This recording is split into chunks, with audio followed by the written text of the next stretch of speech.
Bienvenue dans cette nouvelle édition de QG News. Au sommaire de l'actualité, la Cour constitutionnelle béninoise a installé les membres du COSLEPI ce mardi 8 mai. La nouvelle équipe du Conseil d'orientation et de supervision de la liste électorale permanente informatisée dispose de 6 mois pour rendre le fichier électoral et la liste électorale informatisée. Au Tchad, l'accès à l'éducation est l'une des principales préoccupations du nouveau gouvernement de la 4e République. En effet, seuls 37% des enfants arrivent jusqu'à la fin de l'école primaire. Les autorités entendent inverser cette tendance. Et puis la Banque mondiale va octroyer une aide de 150 milliards de francs CFA pour la gestion des réfugiés nigérians et centrafricains au Cameroun. Le Cameroun qui abrite actuellement près de 350 000 réfugiés venus de la Centrafrique et du Nigeria, avec déjà environ 10 000 nouvelles arrivées depuis le début de l'année 2018.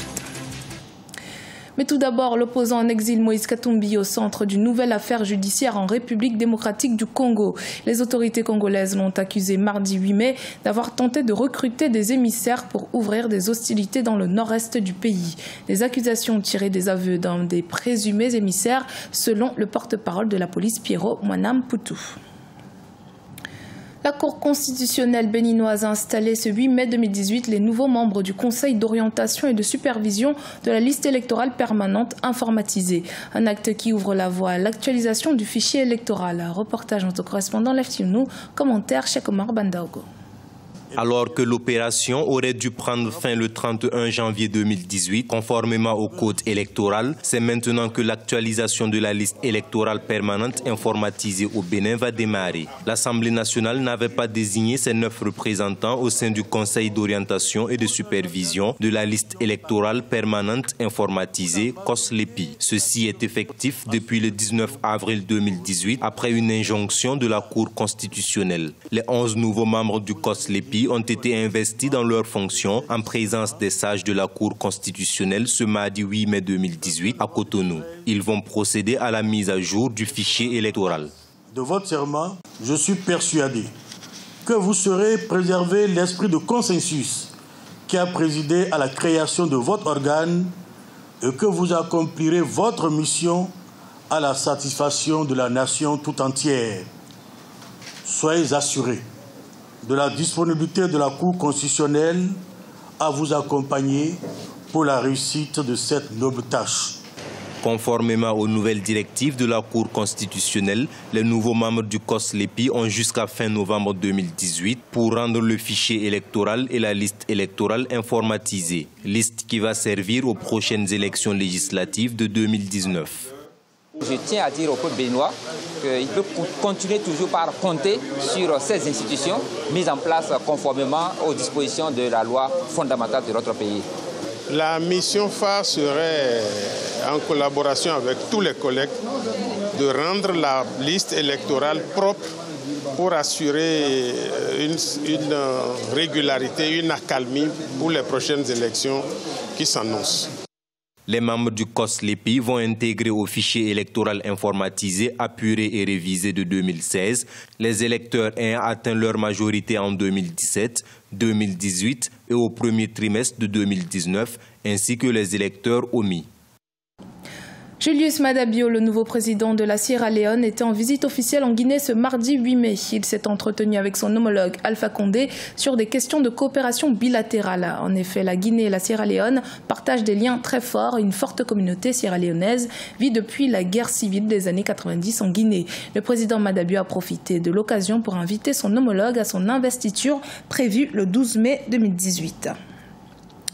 Le Tchad entre dans une nouvelle ère avec la 4e République. L'un des défis de ce nouveau chapitre est la redynamisation du secteur de l'éducation, avec environ 45% des Tchadiens âgés entre 6 et 24 ans qui n'ont jamais été à l'école. L'alphabétisation de la population demeure l'une des préoccupations urgentes du pays. Un défi que le chef de l'État et les autorités en charge de l'éducation s'engagent à relever. Reportage de notre correspondant Mahamat Ramadan, commentaire Nathalie Mo.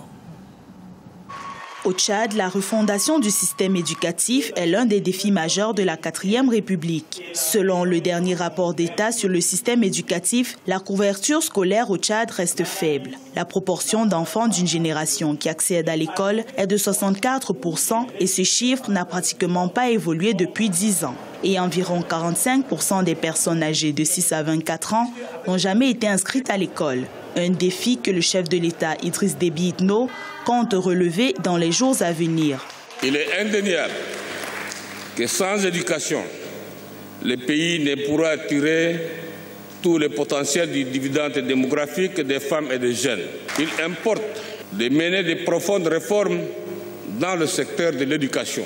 Outre la préoccupation liée au bilinguisme intégral qui doit prendre corps à la base, nous devons repenser notre système éducatif pour qu'il réponde effectivement aux exigences actuelles. D'après certains acteurs du système éducatif, l'insuffisance et la mauvaise répartition des enseignants, le manque des infrastructures scolaires et des matériels didactiques demeurent les défis les plus urgents à relever. La problématique de la scolarisation des enfants des nomades et la promotion du bilinguisme sont également des questions auxquelles il faudra apporter des réponses.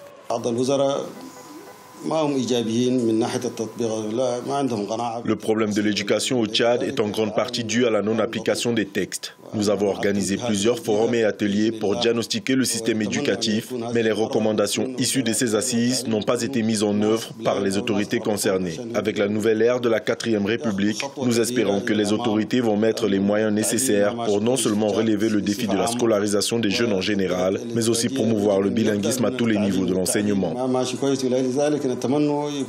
Selon le même rapport, le niveau des acquisitions au sein du système éducatif tchadien est faible. Seulement 47% des adultes ayant suivi un cycle primaire complet savent lire aisément, alors que ce chiffre est en moyenne de 63% en Afrique subsaharienne.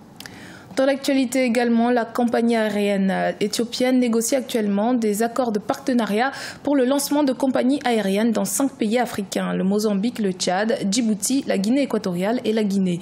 Ethiopian Airlines prévoit également de porter le nombre de ses appareils à 150 d'ici 2025. Durant l'exercice 2016-2017, son bénéfice net s'est élevé à 233 millions de dollars contre 220 millions de dollars en 2015. La compagnie aérienne nationale éthiopienne, qui a largement dévancé ses concurrents sur le continent, entend maintenir sa première place en Afrique. La situation des réfugiés préoccupe la Banque mondiale. Le 1er mai dernier, elle a annoncé un financement à hauteur de 150 milliards de francs CFA à l'Association internationale de développement pour la gestion des réfugiés nigériens et centrafricains vivant au Cameroun. Les fonds alloués seront injectés dans 4 projets d'appui aux réfugiés nigériens et centrafricains ainsi qu'aux populations d'accueil du Cameroun. Adjijatou Badawi.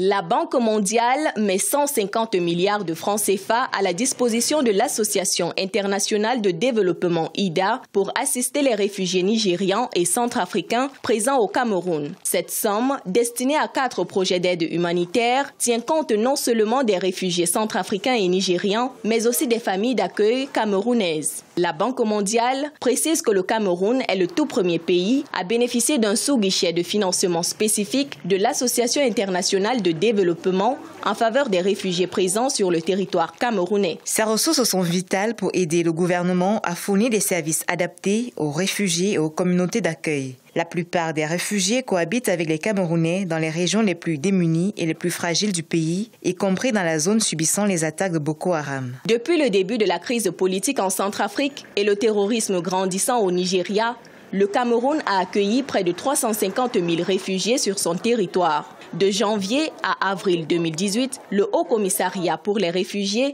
a dénombré 10 000 arrivées. Pour l'État camerounais, cette assistance financière intervient à un moment opportun au regard de la situation financière que traverse la sous-région CEMAC, la communauté économique et monétaire de l'Afrique centrale.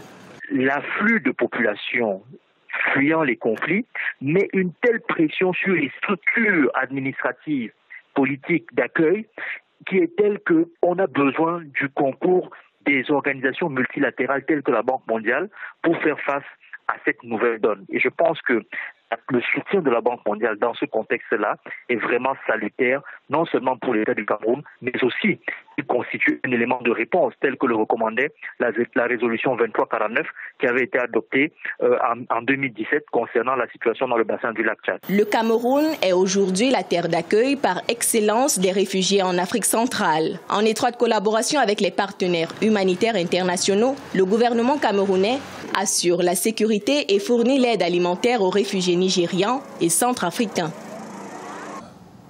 C'était le journal de la rédaction. Merci de votre fidélité. Dans un instant, une nouvelle édition de l'actualité sur Africa 24.